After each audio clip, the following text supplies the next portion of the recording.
Est-ce que vous nous entendez? C'est bon? Oui. Oui, oui. Oui, oui, très bien. Éric, je n'ai pas entendu ce que tu voulais nous dire.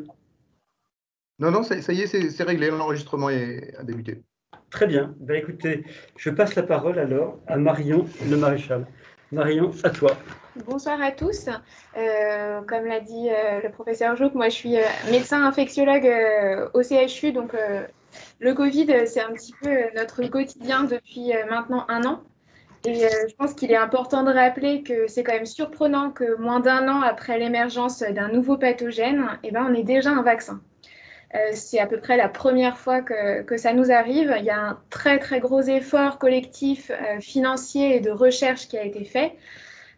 Parce que le confinement, ça fonctionne pour diminuer l'incidence du Covid, mais c'est quand même assez destructeur sur beaucoup de plans et c'est pas souhaitable sur le long terme. Au niveau thérapeutique active, on n'a absolument rien. Il n'y a rien qui fonctionne pour l'instant. Au niveau des antiviraux, on n'a aucune efficacité pour freiner cette maladie. On est en permanence à courir derrière et à gérer uniquement les complications une fois qu'elles sont survenues. Et donc, le vaccin semble être la seule porte de sortie à cette pandémie que nous vivons actuellement. Donc, la stratégie idéale en termes de vaccination, ça serait bien entendu une protection collective, c'est-à-dire une protection d'au moins 95% de la population. Mais ça demande beaucoup plus de doses que ce qu'on est capable de produire, parce que ça prend du temps de produire une dose de vaccin. Ce n'est pas juste trouver la molécule et c'est fait. Derrière, il faut produire des milliards de doses pour chaque habitant de la planète. Donc actuellement, la stratégie qui a été choisie, c'est une stratégie de protection individuelle où on a fait le choix de protéger les personnes qui meurent d'une part et d'autre part les personnes qui vont être hospitalisées en réanimation puisque la principale problématique qui nous conduit au confinement, c'est la saturation du système de santé et les hospitalisations en réanimation. Donc c'est pour ça que la campagne de vaccination priorise les personnes à risque actuellement. Bien sûr, le but ultime, c'est de vacciner tout le monde pour atteindre cette fameuse protection collective que nous recherchons. Actuellement, on a 3 vaccins qui sont disponibles. Ils sont tous efficaces ils sont tous dirigés contre la protéine spike du virus. Donc, la protéine spike, c'est les pics qu'il y a à la surface du virus et qui lui donnent sa forme de couronne, d'où il tient son nom. Donc, on a 2 vaccins à ARN. Tous les vaccins, je vais les dénommer par le nom de l'industrie qui les a développés. Donc, le premier, il y a le vaccin Pfizer, qui est le premier à être sorti, qui est un vaccin qui a montré son efficacité pour diminuer le nombre de formes graves. Comme tous les vaccins, il n'a pas montré son efficacité sur la mortalité. Par contre, dans l'analyse en sous-groupe, c'est-à-dire quand on prend une partie de la population, et là, chez les plus de 65 ans, il a montré qu'il était efficace sur ce sous-groupe. Sa principale problématique, c'est sa conservation qui se fait à moins 80 degrés, donc dans des congélateurs qui demandent une organisation particulière. Et ensuite, une fois que le flacon a été décongelé, on peut l'utiliser pendant 5 jours. Le vaccin Moderna est aussi un vaccin à ARN. C'est pareil, il a montré son efficacité pour diminuer les formes graves. Il est aussi efficace, les premières études l'ont montré, chez les plus de 65 ans. Lui, il se conserve à moins 20 degrés, ce qui est déjà un petit peu plus pratique, et il se conserve 30 jours à partir du moment où il est décongelé.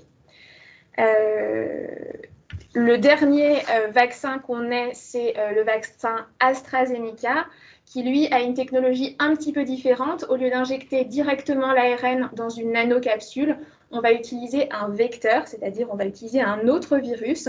Et ça, c'est une technologie qu'on a déjà utilisée pour d'autres vaccins qui sont le vaccin de la dengue et le vaccin contre Ebola. Celui-ci, il est bien plus pratique à conserver puisqu'il se conserve au frigo entre 4 et 8 degrés. les principales problématiques qu'on ait au niveau de la campagne de vaccination actuellement, c'est un problème d'organisation, puisque ces 3 vaccins sont ce qu'on appelle multidoses, c'est-à-dire que dans chaque flacon, il y a entre 5 et 6 doses, et donc on ne peut pas simplement conserver les flacons dans un frigo et faire la dose quand un patient vient en consultation. Il faut organiser des centres de vaccination avec des planifications et puis essayer qu'il y ait le moins de doses perdues à la fin de la journée, parce qu'une fois que le vaccin a été reconstitué, alors on peut l'utiliser que pendant 6 heures. Donc vous voyez un petit peu toutes les problématiques que ça engendre. De plus, les centres qui reçoivent ces vaccins les distribuent aux centres alentours, qui doivent donc commander par anticipation le nombre de flacons qu'ils vont utiliser. Donc on les décongèle pour les leur envoyer. Mais si jamais les plannings derrière ne suivent pas, ça veut dire que c'est des doses qui peuvent être perdues au bout de 5 jours de la semaine à partir du moment où ils ont été décongelés. Ça demande encore une fois à l'organisation d'avoir des congélateurs à moins 80 degrés pour pouvoir conserver notamment le vaccin Pfizer. Ensuite, une des problématiques qu'on a, c'est la tension d'approvisionnement. Encore une fois, produire des vaccins, ça prend beaucoup de temps. Par exemple, le vaccin contre la grippe, pour le produire, on est sur 6 mois pour arriver à avoir une production suffisante. Il faut savoir que les industries qui ont développé ces vaccins, à partir du moment où ils avaient la molécule et avant que les essais aient été réalisés, ont commencé la production en espérant que les essais seraient concluants et qu'ils pourraient commercialiser leurs vaccins. Mais ça veut dire qu'il y a plein d'industries qui ont produit leurs vaccins qui ne fonctionnent finalement pas. Donc c'était un petit peu un pari de la part des industries pour qu'on ait ces vaccins disponibles au plus vite. On a actuellement, pour vous donner un exemple pour Pfizer, 2 millions de doses qui sortent par mois. Donc vous comptez 2 doses par Français et le nombre de personnes dans notre pays. Donc c'est pour ça qu'on a des tensions d'approvisionnement et qu'on a du mal à vacciner. Et puis bien entendu, c'est également des batailles internationales entre les différents pays pour acheter les doses quand elles sont disponibles auprès des industries. Et enfin, la dernière problématique que l'on rencontre, c'est une problématique extrêmement française, qui est un problème de perception vaccinale qui existe dans notre pays depuis de nombreuses années, puisqu'on est le pays où la population a la plus mauvaise perception en termes de sécurité des vaccins. On est aux alentours de 45% des Français qui pensent que les vaccins en général ne sont pas sûrs. Alors là, concernant la vaccination contre le Covid-19, en plus de la perception de problèmes d'effets secondaires et de sécurité des vaccins, il y a un grand questionnement qui se pose au niveau de l'efficacité des vaccins, puisque c'est des vaccins, comme je disais au début, qui ont été découverts très rapidement. Ils ont été commercialisés très rapidement, mais il faut savoir qu'on se base sur des technologies qui sont anciennes, qui sont connues. Utiliser les virus ARN, un vaccin basé sur un virus ARN, c'est en effet la première fois qu'on l'utilise chez l'humain, mais c'est une technologie qui a une trentaine d'années. Et concernant le AstraZeneca, qui lui est un vecteur viral, comme je vous l'ai dit, c'est déjà utilisé pour d'autres vaccins. Et sur la dernière étude qui est sortie de l'Imperial College de Londres, 35% des Français sont inquiets des effets secondaires du vaccin contre la Covid-19 et 30% ne se feraient pas vacciner s'ils avaient la possibilité de le faire dans les jours qui venaient. Donc voilà, c'est un petit peu ce que je voulais reprendre comme éléments médicaux et scientifiques sur les vaccins et sur la campagne de vaccination. Et voilà, c'était tout ce que je voulais vous dire. Marion, merci beaucoup. Écoute, j'ai trouvé que c'était très clair et une bonne base de départ. Si vous le voulez bien, je préfère qu'on concentre les discussions à la fin. Et là, je vais donner la parole à Claude. Claude, tu es d'accord pour prendre la parole ? Allez, je vais prendre la parole.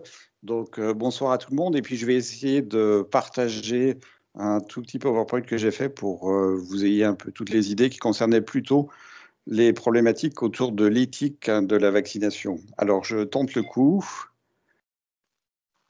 Et vous allez me dire tout de suite si vous voyez la première diapositive. Est-ce que c'est le cas?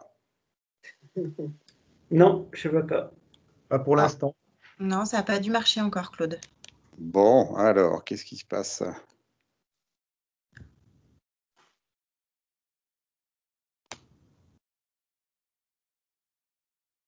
Et Là, maintenant, ça commence à se mettre. C'est comme tout à l'heure, il faut juste un petit temps pour que ça s'affiche en grand, je pense. d'accord, bon, j'avais dû aller un peu trop vite. Bon, c'est pas très grave. Donc, je vais vous parler plutôt de l'éthique un peu concernant ces affaires de vaccination.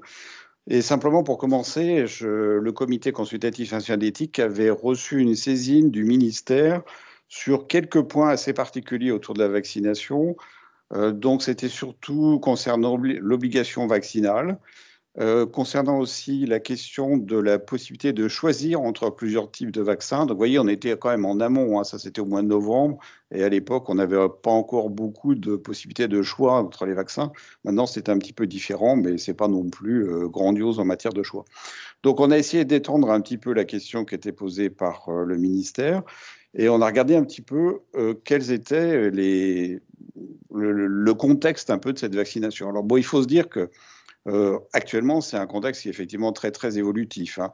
Donc, des vaccins innovants, donc Marion en a parlé avant, là, il y a quelques instants. Des pouvoirs protecteurs qui sont encore un peu à définir. Pourquoi ça, c'est parti? Qui sont encore un peu à définir parce que les essais qui ont été conduits dans la phase 3 ont, suivant les types de vaccins qui ont été développés, conduit à des tranches d'âge qui allaient jusqu'à 65 ans, éventuellement un peu plus jusqu'à 45 ans, mais c'était assez limité. Et puis, ce n'était pas sur des sujets qui avaient éventuellement des comorbidités. Donc ça, c'était quand même un peu complexe, hein. Des incertitudes sur la transmission, ça c'est vraiment absolument essentiel parce que pour l'instant, on n'a aucune idée sur la protection qui est provoquée par ces vaccins en matière de transmission. On a aussi encore des incertitudes sur les événements indésirables à long terme. Alors je ne sais pas pourquoi ça change tout le temps cette affaire. Bon. On a bien sûr aussi des problèmes de disponibilité logistique. Et puis, depuis quelque temps, on a aussi cette situation d'urgence, hein, avec tous les virus mutants. Donc, on est dans un contexte qui est absolument pas stable et qui ne permet pas d'imaginer une vaccination comme on pouvait l'imaginer pour d'autres systèmes. On fera une comparaison avec la grippe tout à l'heure, où on est quand même dans un contexte évolutif, mais beaucoup plus stable. Alors, on peut distinguer deux situations. Des situations qui sont à court terme, hein, et Marion l'a bien précisé, l'idée c'est de sauver des vies. Ça, c'est l'éthique médicale absolument classique, hein. Ça prime absolument sur tout ce qui est une conception très utilitariste de l'être humain, qui était un peu ce qui avait été mis en avant aux États-Unis pendant quelque temps en matière de vaccination, en imaginant que la protection au niveau de la transmission était suffisante pour d'abord protéger les gens qui pouvaient apporter et transmettre les virus. Donc ça, on a vu que ce n'était pas du tout efficace, qu'il fallait définir des groupes prioritaires. Et ça a été le travail de la Haute Autorité de Santé qui a fait ça. Donc cette Haute Autorité a prévu 5 groupes en matière de priorité, et ils sont à peu près respectés. C'est un peu plus mélangé maintenant, mais dans l'ensemble, c'est assez correct, hein. Et puis, il fallait imaginer à court terme protéger bien sûr les plus vulnérables et ceux qui s'en occupent. Parce que protéger les plus vulnérables, c'est aussi avoir le personnel qui permet de s'en occuper. Avec une problématique qui a attiré l'attention du CCNE, c'est de ne pas trop retarder les vaccinations des personnes âgées à domicile. On a vu que ces affaires de vaccination, c'était quand même très complexe en matière de logistique et de diffusion des vaccins, mais qu'il faut trouver des solutions. Il fallait mettre en place des solutions pour donner la possibilité aux personnes âgées à domicile de trouver une solution pour se faire vacciner. Et puis, si on peut trouver un effet de limitation de la transmission, et ça, on devrait avoir quand même des idées à peu près correctes vers la mi-mars. À ce moment-là, on propose d'essayer de vacciner le plus vite possible tous les intervenants, parce que si on imagine bien qu'il y a du personnel de santé qui intervient, entre autres dans les EHPAD ou dans les maisons de soins, il n'y a pas que du personnel de santé, il y a des tas de gens qui viennent de l'extérieur et qu'il faut trouver aussi le moyen de protéger. Et puis à plus long terme, alors c'est un peu différent, on connaîtra mieux la protection vis-à-vis de la transmission. Donc je vous ai dit, c'est à peu près autour de mi-mars, on devrait commencer à avoir des idées un peu plus claires là-dessus. On aura des vaccins qui seront plus disponibles et surtout on aura une meilleure connaissance des événements indésirables chez les sujets pour lesquels la vaccination reste encore un peu complexe pour l'instant, en particulier les gens qui ont des allergies, les immunodéprimés, qui peuvent avoir des réactions relativement importantes. Donc ça, c'est encore des choses qui sont en train de se mettre en place. Et puis à plus long terme, se pose la question de la vaccination des plus jeunes, pour lesquels aujourd'hui, il faut être à peu près clair, la balance bénéfice-risque n'est pas du tout favorable pour eux. Si on regardait au mois de septembre, en gros, les mortalités chez les jeunes, c'était 23 pour 100 000 personnes. C'était absolument ridicule. Donc, il n'y avait pas de décès qui étaient liés à la Covid. Il y avait un certain nombre de problématiques qui existaient, hein, qui ne sont pas complètement négligées, mais pas de problématiques majeures. Mais ça a un intérêt aussi, c'est qu'on va pouvoir, si on arrive à avoir une immunité collective, limiter un peu les mutations et probablement organiser un suivi qui sera beaucoup plus simple et à ce moment-là qui deviendra possible, ce qui n'est pas le cas quand on a une diffusion très importante. Alors, on va se poser une question sur ces nouveaux vaccins. Pourquoi est-ce que ces nouveaux vaccins nécessitent un consentement? C'était une vraie question éthique, ça. Est-ce qu'il fallait vacciner sans poser de questions? Ou bien est-ce qu'on demandait un consentement aux différents patients ou sujets qui recevaient cette vaccination? Aujourd'hui, on est encore dans une phase 4. Alors la phase 3, c'est une phase qui est faite sur 20, 30, 40 000 personnes à peu près, avec des groupes randomisés et tout. La phase 4, c'est de la pharmacovigilance. Et tant qu'on n'a pas un vrai recul sur ces vaccins, il faut absolument avoir une pharmacovigilance très précise. C'est pour ça que c'est très différent des vaccins de la grippe, pour lesquels la pharmacovigilance est déjà faite depuis très longtemps. Et bon, c'est beaucoup plus simple à gérer. Mais quand on veut obtenir un consentement, l'idée, c'est quand même que la volonté de la personne soit la chose qui soit mise en avant. Et pour faire ça, il y a au moins 3 choses qui sont essentielles. Il faut avoir une information qui soit objective et compréhensible. C'est un minimum. Éventuellement, il faut laisser un temps de réflexion personnelle, parce que des fois, on peut avoir besoin de quelques instants, voire d'une demi-journée pour se faire son idée personnelle. Et puis, on peut réaliser l'action. Et cette réalisation d'action, elle peut être refusée jusqu'au dernier moment. C'est-à-dire que même si vous avez l'infirmière à côté de vous avec une seringue et que vous ne voulez plus vous faire vacciner, vous pouvez. Ça fait partie de la notion de consentement, hein. Donc, il n'est pas. Alors, on s'est posé la question de savoir s'il fallait absolument signer un document. Vous savez que quand on fait de la recherche clinique ou quand on fait certains types de soins, on vous fait signer des documents à l'hôpital. Et Dieu sait si on signe des tas de documents sans avoir trop lu ce qu'il y a dessus. Et donc, l'idée qui prime pour le CCNE, c'est qu'il faut d'abord avoir un processus qui soit tracé pour informer et recueillir le consentement. Donc, la signature en tant que telle, c'est pas franchement un objectif.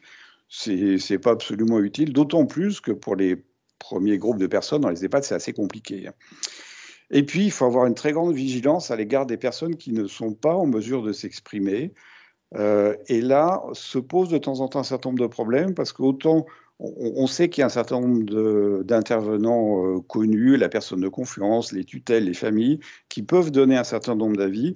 Autant on n'est pas dans le cas d'une pathologie avec un risque immédiat, et donc il faut essayer au maximum d'avoir une expression de la personne.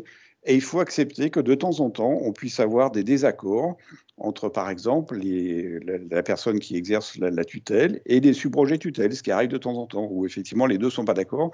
Et dans ce cas-là, c'est un peu complexe. Il faut passer par éventuellement le juge des tutelles. Donc forcément, là, c'est compliqué. Et on essaiera quand même au maximum d'avoir une possibilité d'organisation des choses plus simple. Alors, cette information à laquelle j'ai fait référence pour le consentement, il faut qu'elle soit continue, rigoureuse, transparente et compréhensible. Et c'est pas rien du tout quand on dit ça. On l'écrit sur un papier, mais c'est assez difficile à faire. C'est un droit de la collectivité, c'est-à-dire que nous tous, nous avons droit à cette information, et c'est ce qui a été dit et répété, c'est que notre ministre de la Santé nous a dit, vous avez normalement l'accès aux mêmes informations que moi. Donc, c'est un droit de la collectivité. Il faut accepter l'incertain, et ça, c'est très délicat, parce qu'on n'est pas dans une situation où les choses sont fixes et bon, de temps en temps, on doute un peu, on ne sait pas trop comment bâtir son propre raisonnement personnel. Et il faut reconnaître qu'on a aussi régulièrement des controverses médiatiques qui sont très habituelles dans le milieu scientifique, mais qui restent dans un milieu un peu protégé, j'allais dire, un milieu un peu entre parenthèses et qui apparaissent simplement une fois que ça s'est réglé, alors qu'en ce moment, depuis un an, on n'est plus du tout dans cette vision. Les controverses médiatiques, elles existent sur les plateaux de télé, elles existent sous forme d'infox, elles existent sous forme de publications qui sont douteuses, il y en a un certain nombre, des préprints qui ne sont pas forcément bien bâtis et bien solides. Et donc, il y a un énorme travail des intermédiaires. On a demandé à ce que les intermédiaires analysent des documents, essayent de préparer des synthèses qui soient claires pour tous. Et ça, c'est vraiment quelque chose d'essentiel qu'il faut absolument mettre en avant. Associer tout ça a aussi une relation souvent importante avec les médecins traitants, parce que ce sont les personnes les plus proches dans lesquelles on a confiance, ils ont une certaine attention importante vis-à-vis de leurs patients, ils ont leurs compétences, la rigueur et le temps. Alors le temps, je mets une petite parenthèse parce que des fois, ils n'ont pas toujours le temps, mais normalement, c'est eux qui peuvent aider à prendre une décision. Se poser aussi le problème des professionnels qui sont exposés. Alors pourquoi est-ce qu'il faut vacciner les professionnels exposés? C'est d'abord pour maintenir le système de soins fonctionnel, ça c'est clair. Si on n'a plus de personnel pour faire fonctionner les services, on a d'énormes difficultés. Et pour éviter la transmission avec des points de suspension, puisqu'on n'est pas encore vraiment sûr que ça l'évite. En même temps, il ne faut pas non plus exacerber la défiance des professionnels par une pression morale. Ce n'est pas du tout l'objectif. Il faut convaincre quand c'est possible, donner des arguments. Et les professionnels sont vraiment, dans l'ensemble, tout à fait capables de choisir eux-mêmes et d'avoir une autonomie et une éthique professionnelle personnelle qui est vraiment de bon niveau. Et il faut progressivement arriver à faire qu'ils choisissent, eux, en leur âme et conscience, la meilleure façon de procéder pour les vaccinations. Assurer l'accès au vaccin, donc Marion en a parlé quelques instants avant moi, la mise en place d'une organisation effective. Et là, on s'aperçoit aujourd'hui que c'est quand même un problème, ça ne marche pas si bien que ça. Parce que quand on va sur Doctolib et qu'on essaie d'avoir un rendez-vous, c'est quand même une galère absolument infernale. Donc là, il y a encore un problème. Il fallait essayer de mettre ça au point et ce n'est pas tout à fait au point encore. Et puis, il y a l'accès au vaccin qui est lié à des groupes qui sont un peu dans des situations plus complexes pour des raisons sociales, économiques ou des situations de précarité qu'il ne faut pas oublier, pour lesquelles on peut peut-être pas si facilement utiliser au moins les 2 premiers types de vaccins à ARN messager qui nécessitent des conservations à basse température. Et là, c'est plus difficile. On aimerait bien un jour avoir des vaccins monodoses qui permettraient de plus facilement vacciner les personnes. Le libre choix du vaccin, c'est une question posée. On peut la découper en deux. D'un côté, il y a les autorités sanitaires qui vont se baser sur des affaires de coûts, de disponibilité, des affaires géopolitiques, parce qu'on se rend bien compte que ce n'est pas si simple que ça, qu'il y a une espèce de nationalisme vaccinal qui existe, même si on devrait passer un peu à côté de ça. Les vaccins ont des performances inégales et aujourd'hui, on constate entre les 3 vaccins qui sont disponibles. Et donc, c'est pas si simple que ça et il peut y avoir des effets secondaires en phase 4 qui sont dépendants des vaccins, des tranches d'âge, des pathologies qui existent. Donc ça, c'est les autorités sanitaires qui vont guider un peu dans ce choix. Et puis, on va s'adapter un peu aux groupes, aux situations. Et si un jour, on a ces vaccins monodoses, ce sera encore mieux. Et puis, à côté de ça, vous avez votre choix personnel. Et votre choix personnel, il faut absolument qu'on ait une transparence sur les phases 4, donc sur la pharmacovigilance, pour vous aider à choisir si un jour on vous donne la possibilité de choisir. Et il faut aussi être très méfiant, je dirais, vis-à-vis des communications qui sont de la communication qui est hasardeuse, de l'influence des médias, des réseaux sociaux, parce qu'on voit vraiment des choses très étranges. Par exemple, les faux vaccins, ça c'est assez classique, il y a la circulation des faux vaccins qui existent, voire fabriquer soi-même ces vaccins. Il y a des articles qui ont été publiés sur faites votre vaccin chez vous dans votre cuisine contre la Covid. Alors franchement, il faut faire attention à tout ça et il faut absolument avoir une vision éthique et responsable de tout ça. Donc l'obligation vaccinale, c'était une question qui avait été posée aussi. Alors, dans un premier temps, c'est totalement impossible. Ça n'a pas de sens, puisque une obligation suppose qu'on a une offre disponible de vaccins, ce qui n'est pas le cas. On ne peut pas se faire vacciner, donc on ne peut pas imposer d'obligation vaccinale. Ça va être très lié aussi aux évolutions virales. Si les vaccins sont obligés d'évoluer très très vite, ça va être très compliqué. Et donc, en gros, il faut le concevoir vraiment comme un dernier recours s'il y avait vraiment une aggravation majeure de la pandémie ou si ça se stabilise. Un jour, si ça se stabilise, peut-être qu'on pourra imaginer ça. Et de toute façon, si d'autres décisions ont été prises et sont prises en Conseil de défense, cette décision doit être prise par le législateur et ce sera quand même une atteinte à la liberté individuelle pour des risques qui sont très différenciés. Autant une personne âgée en EHPAD va avoir une balance bénéfice-risque très positive, autant des jeunes de moins de 30 ans auront une balance bénéfice-risque très négative. Donc, ce n'est pas du tout évident de faire passer ce genre de message. Et puis je vais terminer en disant que le CCNE soutient aussi bien sûr la coopération internationale et puis tout ce qui concerne la notion de bien commun mondial.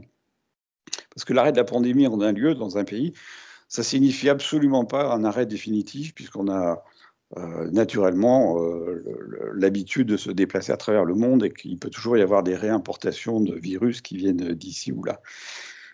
Deux autres points qui sont importants pour finir. Il y avait une demande de dérogation temporaire des droits de propriété intellectuelle pour les pays à faibles ressources.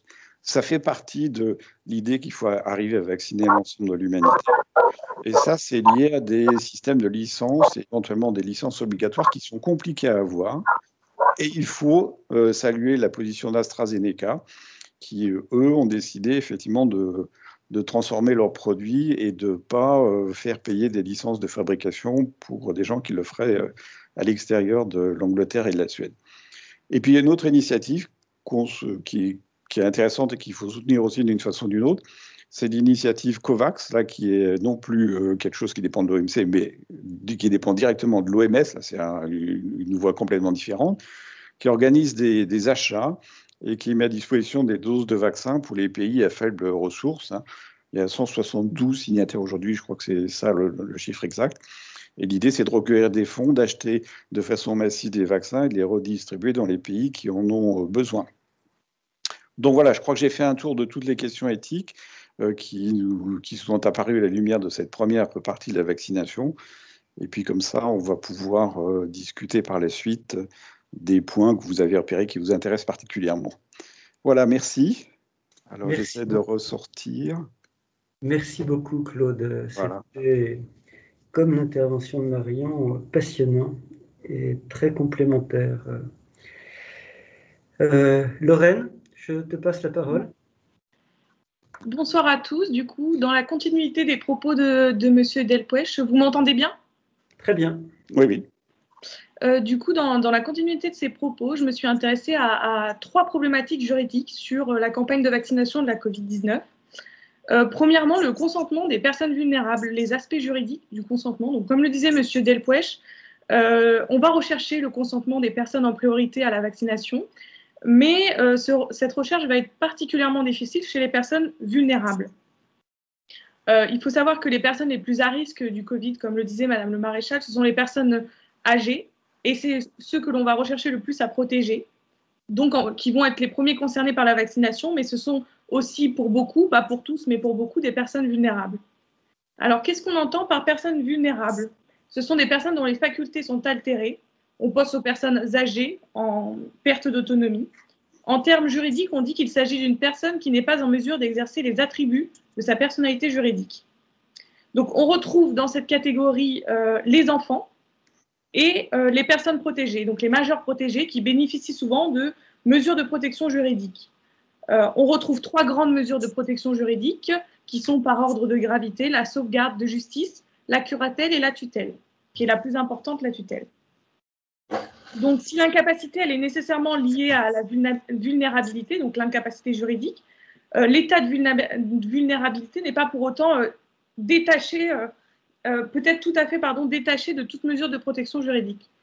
Par là, j'entends que l'état de vulnérabilité ne signifie pas de fait une mesure de protection juridique. Vous allez avoir certaines personnes en état de vulnérabilité qui ne bénéficient pas forcément de mesures de protection juridique telles que la curatelle ou la tutelle. Il faut vraiment savoir que ces mesures juridiques sont très contraignantes. D'ailleurs, avant une loi de 2007, on parlait de majeurs incapables, qui était un terme très péjoratif. Donc, ça a été revu par la loi et aujourd'hui, on parle de majeurs protégés. Mais il faut savoir qu'on avait avant justement une vision très binaire avant cette loi de 2007. Soit vous étiez capable et vous pouviez consentir à tout, soit vous étiez incapable et là, vous ne pouviez vraiment rien faire. Aujourd'hui, on a des nuances, c'est plus gradué. Certains actes qui peuvent être réalisés même si on est sous tutelle. Et par exemple, depuis une loi de 2019, les personnes placées sous tutelle peuvent voter.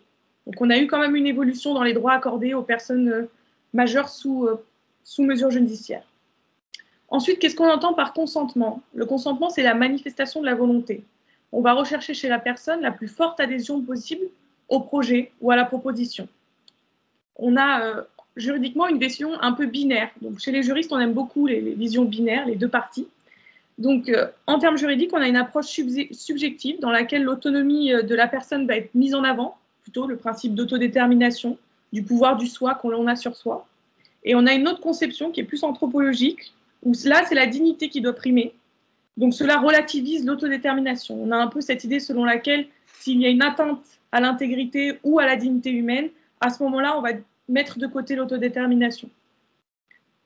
Comment cela se traduit dans le domaine médical et particulièrement dans la vaccination? Eh bien, en termes juridiques, on va rechercher ce que l'on appelle un consentement libre et éclairé, depuis la loi Kouchner du 4 mars 2002. Donc l'article précise « Aucun acte médical ni aucun traitement, ce qui inclut la vaccination, ne peut être pratiqué sans le consentement libre et éclairé de la personne. » Qu'est-ce qu'un consentement libre et éclairé? C'est donner une information qui est dite claire, loyale et appropriée. Donc, qu'est-ce que clair, loyal et approprié?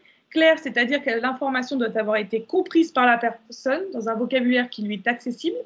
Donc, nous avons tous des niveaux différents et un vocabulaire plus ou moins différent également. L'information doit être loyale, elle doit présenter ce que l'on appelle la balance avantage-risque, et elle doit être appropriée, c'est-à-dire adaptée à la personne que l'on a en face de nous. Quelle est la problématique particulièrement du consentement chez les personnes vulnérables? C'est que, notamment dans les EHPAD, par exemple, qui ont été les premières personnes à bénéficier de la vaccination, les personnes sont vulnérables et sont en plus autour d'un contexte sanitaire qui est particulier. C'est-à-dire qu'elles sont placées à l'isolement, elles ont une forme de perte de lien social et du coup, elles ont tendance à penser que la vaccination va être un moyen de sortir de l'isolement, de revoir la famille, ce genre de choses. Donc, on peut considérer cela comme une forme de contrainte sur leur consentement qui, du coup, ne sera plus vraiment un consentement libre et éclairé.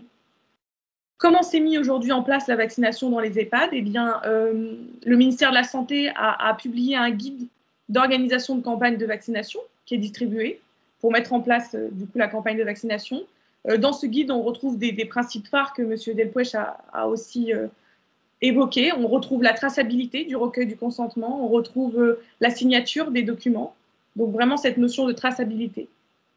Et pour les personnes, qu'en est-il pour les personnes qui sont placées sous mesure judiciaire? Donc je pense par exemple aux personnes sous tutelle, sous curatelle.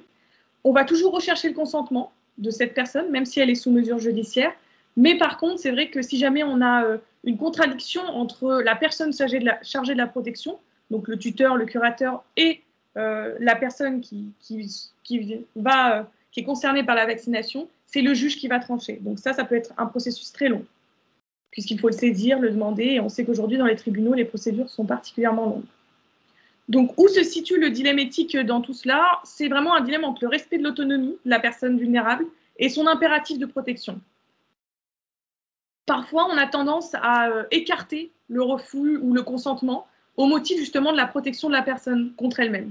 C'est un peu ce que l'on retrouve dans l'éthique comme du paternalisme médical.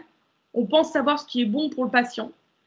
Et c'est particulièrement difficile pour les personnes très vulnérables car elles ont peu de moyens d'expression, peu de moyens de se faire entendre dans les EHPAD.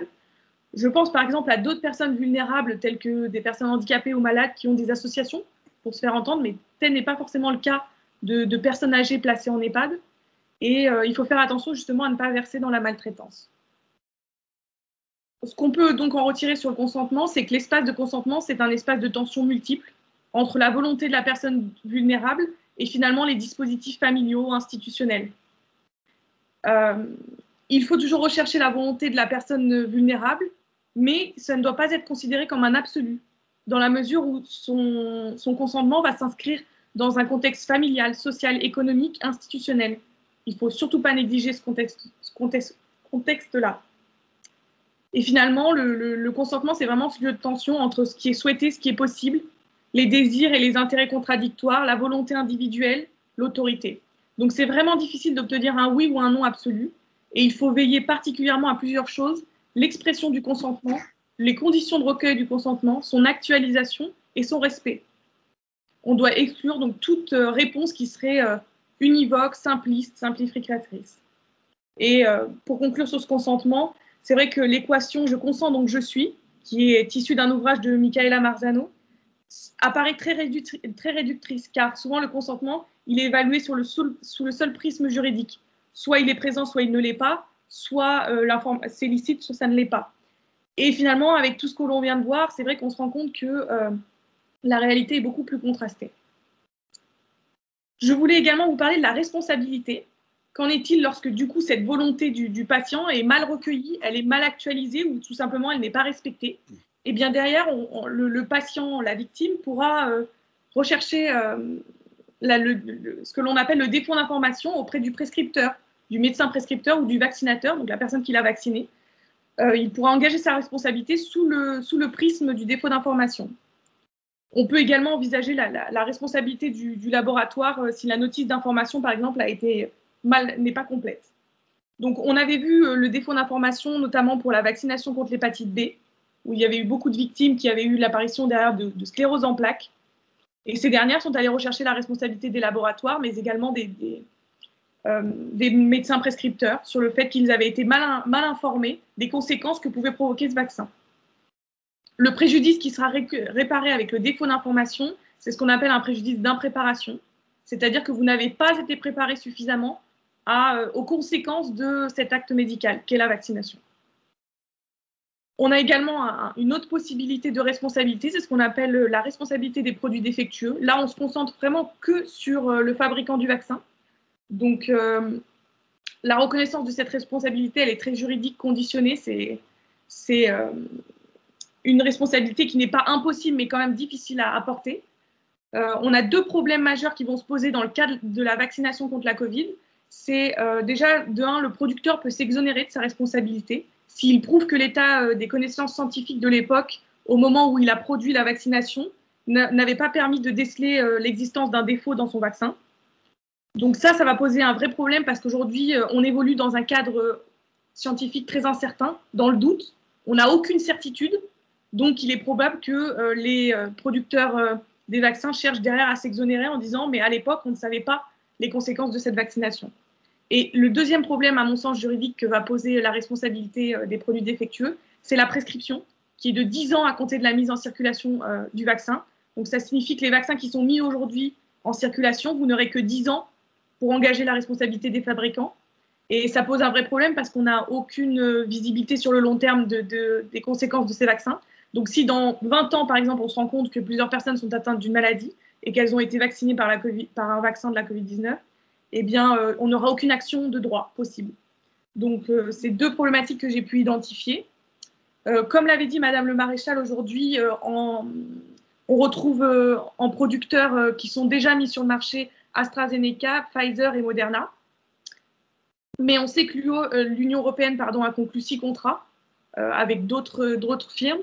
Donc, comment ça va se passer si vraiment on a des victimes de la vaccination? Ces victimes pourront aller rechercher la responsabilité du coup des producteurs. Il faut savoir que des contrats ont été conclus, mais des contrats auxquels on n'a pas accès entre l'Union européenne et ses fabricants. Donc, à mon avis, on sera indemnisé par l'Union européenne, mais également par les fabricants, parce que j'imagine que l'Union européenne a apporté des garanties, comme ils ont demandé notamment aux producteurs de produire rapidement des vaccins qui normalement nécessitent plus de temps de production. Ils leur ont apporté certaines garanties financières. Si jamais la responsabilité de votre produit, de votre vaccin n'est pas imputable au laboratoire, on se rend compte que finalement le laboratoire n'a commis aucune faute, que son vaccin n'est pas défectueux, mais que c'est dû à un aléa thérapeutique, une réaction qu'on ne pouvait pas prévoir, il vous restera toujours la possibilité du fonds de solidarité public qui est l'ONIAM en France. Mais on notera toutefois que c'est un fonds de solidarité qui est très conditionné, qui a beaucoup de conditions pour pouvoir accéder à cette indemnisation. Mais c'est vrai que je voulais quand même terminer cette partie responsabilité sur une note positive parce qu'on a quand même des possibilités de recours si jamais des produits sont défectueux en termes de vaccins, ce qui n'a pas été le cas aux États-Unis. Voilà, il faut savoir qu'aux États-Unis, les laboratoires ont réussi à négocier avec l'État américain pour du coup demander ce qu'on appelle une blanket immunity, c'est-à-dire qu'aucune poursuite ne pourra être engagée devant les tribunaux en cas de produits défectueux chez eux. Voilà. Et pour terminer, un dernier mot sur la collecte des données de santé. Donc, il faut savoir que le gouvernement a créé un système d'information vaccin Covid pour collecter les données de vaccination, c'est-à-dire assurer un suivi et l'approvisionnement des vaccins et des consommables, ce qui est seringues, etc. Donc, il s'agit de collecter des données à caractère médical, donc sensibles. C'est une entorse au principe du respect de la vie privée de l'article 8 de la Convention européenne des droits de l'homme et de l'article 9 du Code civil. La CNIL, ce qu'on appelle la Commission nationale informatique et liberté, qui est une autorité administrative indépendante, à donner son avis sur cette collecte des données sensibles. Pour elle, tout fonctionne, tout va bien, mais il faut tout de même rester vigilant parce que on a quand même une collecte de l'identité, des coordonnées de la personne et son numéro de sécurité sociale. Donc, c'est des données très identifiantes, très sensibles. Et elle a bien noté qu'on avait un droit d'accès, de rectification conformément au RGPD. Donc, la CNIL explique qu'il faut quand même rester vigilant sur ce recueil de données personnelles et qu'elle va veiller à ce que la mise en œuvre respecte bien les droits des personnes. Donc là, on retrouve un peu ce dilemme entre la place de la vie privée que l'on accorde dans un souci de sécurité sanitaire. Voilà, si vous avez des questions plus tard, n'hésitez pas. Lorraine, merci beaucoup. C'est un point de vue juridique, c'est très intéressant de le confronter aux deux premiers avis. Je pense qu'il y aura beaucoup de questions aussi après. Élodie, à toi. Oui, c'est bon, j'ai encore un petit peu de temps. Pierre-Simon pour 2-3 éléments. Ah oui, non, vas-y. Ok, ben merci pour les propos précédents, très intéressants, très riches d'éléments techniques, réflexifs, juridiques. Donc, alors, effectivement, donc arrivant à la fin, j'aimerais peut-être vous présenter, on va dire, quelques pistes de réflexion qui vont faire écho à des choses qu'on a déjà entendues, mais peut-être sur un versant encore un peu plus réflexif, éthique, voire philosophique, parce que c'est un petit peu mon rôle en fait. Et c'est vrai que parler de la vaccination, comme parler de beaucoup d'autres sujets dont on a l'habitude de traiter dans ce genre d'événements, c'est une fois encore en fait faire le constat qu'on est quand même dans une société qui depuis plusieurs années maintenant génère des connaissances et génère des savoir-faire pour répondre à différents problèmes, à différentes pathologies, à différentes situations. Et donc là, avec la situation de la vaccination qu'on questionne ce soir, on est dans une nécessité presque urgente de pouvoir proposer une solution, alors pas thérapeutique, mais en tout cas une solution médicale pour pouvoir finalement se protéger de cette épidémie qui va bon train et qu'on a du mal à pouvoir ralentir. Donc ça, c'est quelque chose qui est toujours important à rappeler parce que le constat vaut pour aujourd'hui, mais il vaudra encore pour demain et peut-être qu'on réinterrogera la vaccination d'une façon différente encore demain, en fonction de ce contre quoi on veut être vacciné ou en fonction de la façon dont ça se passe pour créer, pour produire les doses, comme Madame le Maréchal a bien insisté sur ça. Et l'enjeu de la réflexion éthique dans tout ça est très important parce que finalement, quand on parle d'éthique ou quand on parle de morale, on se questionne finalement sur les règles, sur les principes, sur les valeurs même. Et donc, toute la question, c'est de savoir quelle est l'éthique que l'on veut pouvoir penser et appliquer dans ce champ-là de la connaissance et de la pratique qui est celui de la vaccination. D'accord ? C'est ça qu'on veut questionner ce soir finalement, c'est d'essayer de savoir finalement quels repères nous semblent importants et quelles sont les clés et les éléments qu'on peut avoir à disposition pour essayer de s'y retrouver et de faire des choix éventuellement si le besoin est de faire des choix. D'accord ? Donc ça, c'était une première remarque qui me semble important à rappeler en guise d'ouverture.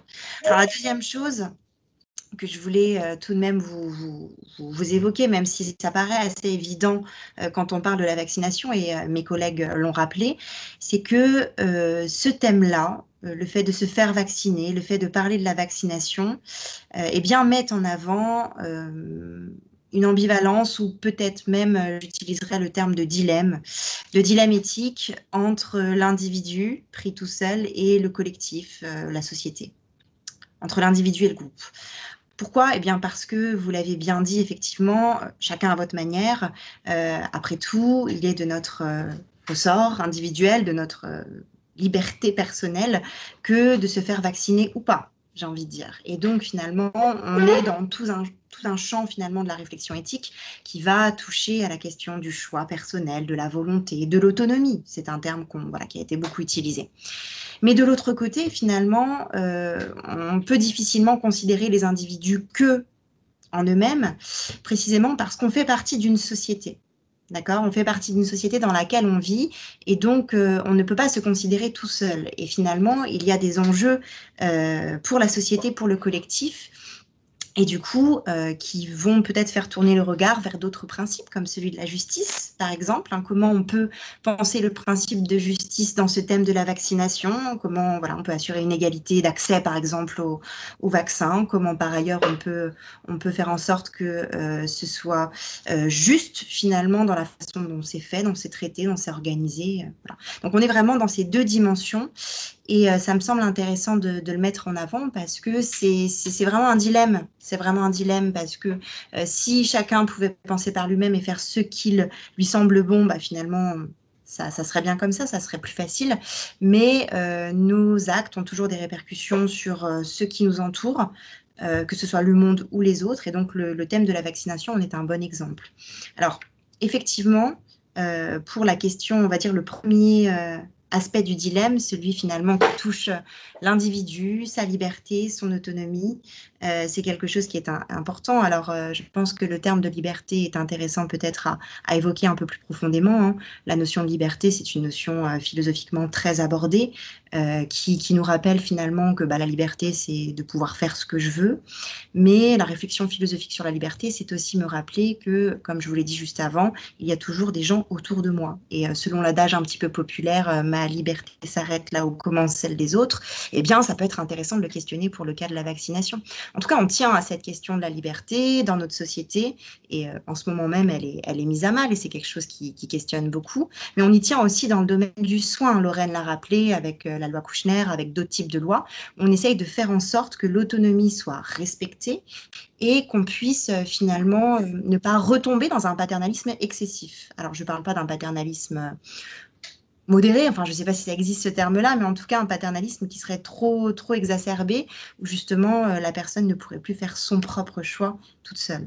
Donc ça, c'est quelque chose qui semble assez important. Puisque finalement la liberté c'est quelque chose que l'on pense via la question de l'autonomie, via la question du consentement dans le domaine du soin. Donc toute la question c'est alors de savoir comment on assure que ces principes-là soient respectés pour le cas de la vaccination. Vient s'ajouter un petit peu à cela, hein, toujours dans cette réflexion sur l'autonomie et la liberté, c'est que depuis un certain nombre d'années maintenant quand même on sent, et vous l'avez dit hein, le maréchal, on sent quand même une certaine défiance vis-à-vis de la science, vis-à-vis de la médecine, vis-à-vis du monde du médicament.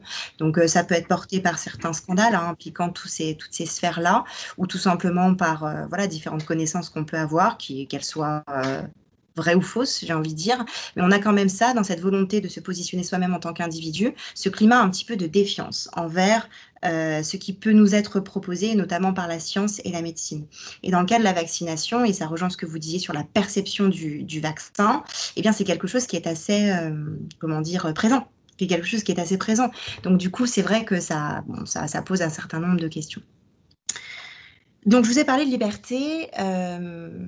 Alors je ne sais pas si vous avez déjà entendu parler de Jean-Paul Sartre. On le connaît bien en général, et il a toute une pensée de la liberté assez intéressante, hein, qui consiste à dire finalement que, on n'est pas inscrit dans une essence de base, c'est ce que l'on va faire dans notre vie qui va déterminer qui l'on est et ce que l'on est finalement. Et donc il y a une certaine liberté qui caractérise l'individu et les choix qu'il fait. Mais finalement il y a une conséquence de cette liberté de l'individu, c'est que on a une responsabilité, comme vous l'a rappelé Lorraine. Et finalement, cette question de la responsabilité, c'est aussi quelque chose qui fait partie du débat sur la vaccination. Parce que finalement, si la liberté ne peut pas être pensée à elle seule, toute seule, pour l'individu lui-même, c'est parce que justement, ce que l'on fait peut être cause de conséquences sur le monde et sur les autres. Et par exemple, décider de ne pas se faire vacciner à un moment donné peut avoir des conséquences à un moment donné. D'accord ? Raison pour laquelle, par exemple, quand on veut inscrire un enfant à la crèche, il faut qu'il soit vacciné, sinon on n'a tout simplement pas l'accès à la crèche, parce qu'on sait que finalement, si lui n'est pas vacciné et qu'il ramène une maladie, il peut en contaminer d'autres. D'accord ? Même si les autres sont censés être vaccinés, mais du coup, c'est la conscience qu'on peut avoir des conséquences sur les autres qui fait qu'on a cette responsabilité. C'est le sens même de la notion de responsabilité. D'accord ? Et pareil que pour finalement ce dilemme initial que je vous évoquais, la responsabilité nous rappelle qu'on est bien entre l'individuel et le collectif, d'accord ? J'ai une responsabilité et ça me rappelle que j'ai un impact sur les autres et sur le monde qui m'entoure. Alors finalement, cette notion de responsabilité, elle est assez intéressante voilà, traité de façon intéressante dans la philosophie, notamment par quelqu'un qui s'appelle Max Weber, qui dissocie en fait l'éthique de la conviction et l'éthique de la responsabilité. Et selon lui, l'éthique de la responsabilité, c'est vraiment finalement choisir de faire les choses en fonction des conséquences que cela pourra avoir sur soi et sur les autres. D'accord? Et c'était intéressant de le mentionner pour la vaccination parce qu'il parle quand même par ailleurs de conviction.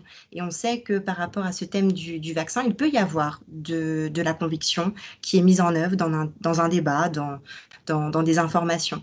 Et donc finalement, c'est intéressant à mettre en perspective, tout simplement. Hein. Alors, c'est pas parce qu'on est convaincu de certaines choses qu'on ne fait pas les choses en absence de responsabilité, mais voilà, il y a peut-être une réflexion à avoir de ce point de vue-là aussi.